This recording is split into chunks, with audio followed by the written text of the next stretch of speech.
नमस्कार। आज हम कक्षा 8वीं का दूसरा पाठ बिलस्सवानी न कदापि में श्रुता पढ़ेंगे। बिलस्सवानी न कदापि में श्रुता अर्थात बिल की बोली कभी भी मैंने नहीं सुनी। आइए इस पाठ को पढ़ते हैं और हिंदी में इसका अर्थ भी समझते हैं। प्रस्तुत पाठ संस्कृत के प्रसिद्ध कथाग्रंथ पंचतंत्रम के तृतीय तंत्र काकोलुकियम से संकलित है। पंचतंत्र के मूल लेखक विष्णु शर्मा है। इसमें 5 खंड है जिन्हें तंत्र कहा गया है। आइए इस पाठ को पढ़ते हैं। कस्मिंचित् बने खरन खर नाम सिंहपति वसति स्म। कस्मिंचित् बने अर्थात किसी वन में खरन खर नाम सिंह अर्थात खरन खर नाम के एक शेर पति वसति स्म रहता था। अर्थात किसी वन में खरन खर नाम के एक शेर रहता था।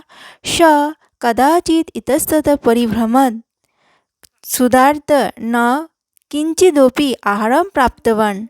श अर्थात वो कदाचित किसी समय इतस्ततः अर्थात इधर उधर परिभ्रमण अर्थात घूमते रहे।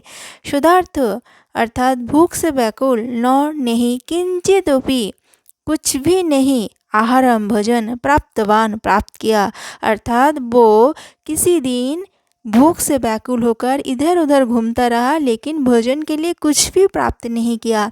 ततः सूर्यास्त समय उसके बाद सूर्यास्त समय में एकाम महतिम गुहा दृष्टवा एक बड़ी गुफा को उसने देखा। महतिम अर्थात बड़ी, गुहायम अर्थात गुफा। स अचिंत्यत उसने सोचा नूनम एतेषां गुहायां रात्र कहोपि जीव आगच्छति।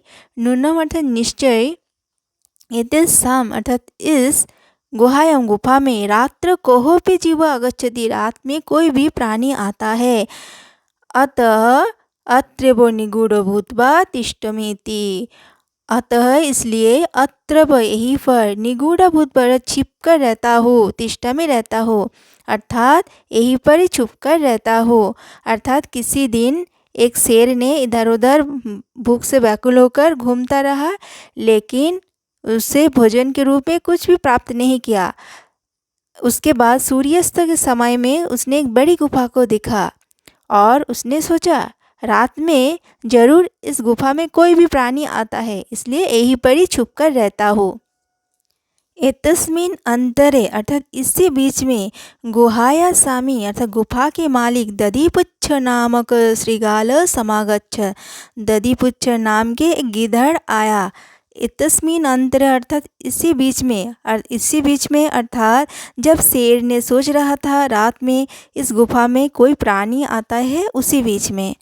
श च जावत पश्यति उसने जहाँ तक देखा तावत सिंह पद पद्धति गुहायाम प्रविष्ट दिश्यते अर्थात गुफा के प्रवेश अंदर की तरफ देखे। न च बहिरागत बाहर की तरफ नहीं देखा अर्थात गिधड़ ने जहाँ तक देखा वहाँ तक शेर के पैरों के निशान गुफा के अंदर की तरफ दिखे, बाहर की तरफ नहीं दिखे। अर्थात शेर गुफा में है, शेर बाहर नहीं आए। सिंह पद पद्धति अर्थात शेर की पैरों के निशान। श्रृगाल अचिंत्यस गिधड़ ने सोचा ओहो अरे विनष्ट अस्मि मैं तो मर गया। नूनम अस्मिन बिले सिंह अस्तिति निश्चयी अस्मिन बिले इस बिल में सिंह अस्तिति शेर है। तर्कयामी ऐसा मैं सोचता हूँ अर्थात निश्चय ही इस गुफा में शेर है ऐसा मैं सोचता हूँ।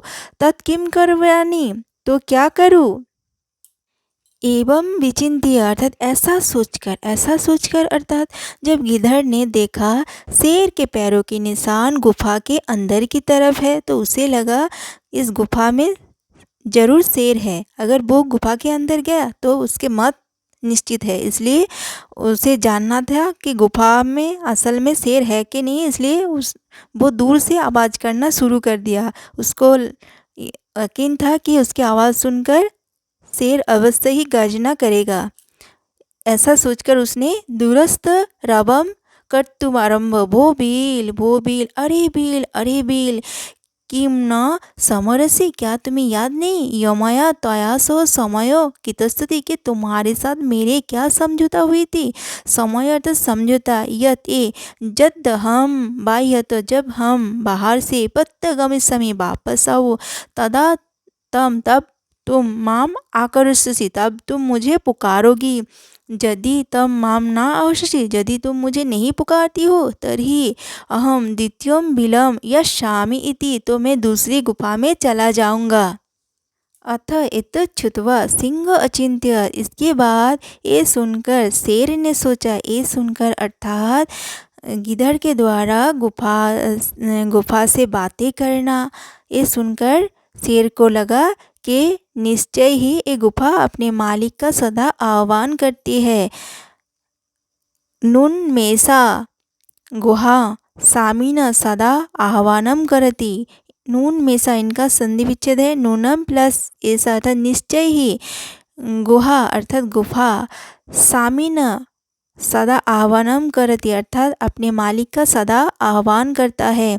अर्थात ये सुनकर शेर को लगा निश्चय ही ये गुफा हमेशा अपने मालिक का आह्वान करती है। परंतु मद भयत न किंचित वदति, परंतु मेरे भय से कुछ बोल नहीं रही है। अथवा साद्विधम उच्यते, अथवा ठीक ही कहते हैं। भय संत्रस्त मनसाम हस्तपादादिका क्रिया प्रवर्तन्ते न वाणी च बेपुस्सादिक भवेत्। भय संत्रस्त मनसाम अर्थात भय से डरे हुए मन वालों का, हस्तपादादि का अर्थात हाथ पैर आदि, क्रिया प्रवर्तन्ते प्रकट होते हैं, न नहीं, वाणी च बेपुस्सादिक अर्थात कंपन भी अधिक, भवेत होता है। अर्थात भय से डरे हुए मन वालों का हाथ पैर आदि का क्रिया ठीक से काम नहीं करता और वाणी भी ठीक से प्रकट नहीं होते हैं और कंपन भी अधिक होता है। तद अहम अस्य आह्वानम करोमि, तो मैं उसको पुकारता हूँ।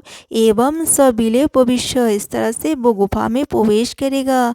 मैं भोज्यम भविष्यति, मेरा भोजन बन जाएगा। इत्थम विचार्य सिंह, ऐसा सोचकर शेर सहसा श्रृगालस्य आह्वानम करत, अचानक से गिद्ध को पुकारना शुरू कर दिया। सिंहस्य उच्च गर्जन, शेर की ऊंची गर्जन, प्रतिध्वनि नाभ, ऊंची गर्जन की ध्वनि यानी गूंज, सा गुफा उच्चे श्रृगालम आहवत, वो गुफा भी गिद्धड़ को पुकारने लगी। अर्थात शेर की ऊंची गर्जना से वो गुफा की गूंज भी गिद्धड़ को पुकारने लगी।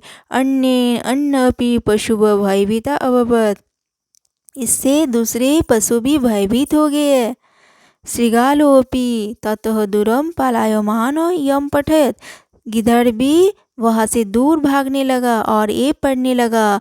अनागतम य कुरुते स शोभते सचयते य न करत नागतम, वनै अत्र समस्तय समागत जरा विलस्वाणी न कदापि में श्रुता। अनागतम अर्थात आने वाला काल का, य कुरुते जो सोचता है, स शोभते वो शोभित होता है, स सोचते वो दुखी होता है, य न करत नागतम जो नहीं सोचता है। अर्थात आने वाला काल का जो सोचता है वो शोभित होता है और जो नहीं सोचता है वो दुखी होता है। वनै अत्र समस्त समागत जरा, वनेत्र अर्थात इस वन में समस्त रहते हुए, समागत आ गया, जरा बुढ़ापा अर्थात इस वन में रहते हुए मेरे बुढ़ापा आ गया। विलस्वाणी न कदापि में श्रुता, बिल की बोली मैंने कभी भी नहीं सुनी। तो फ्रेंड्स, आज का पार्ट यही समाप्त होता है। उम्मीद है पार्ट आप लोगों को समझ में आया। तो जल्दी से इस वीडियो को लाइक, कमेंट, शेयर और सब्सक्राइब करें। धन्यवाद।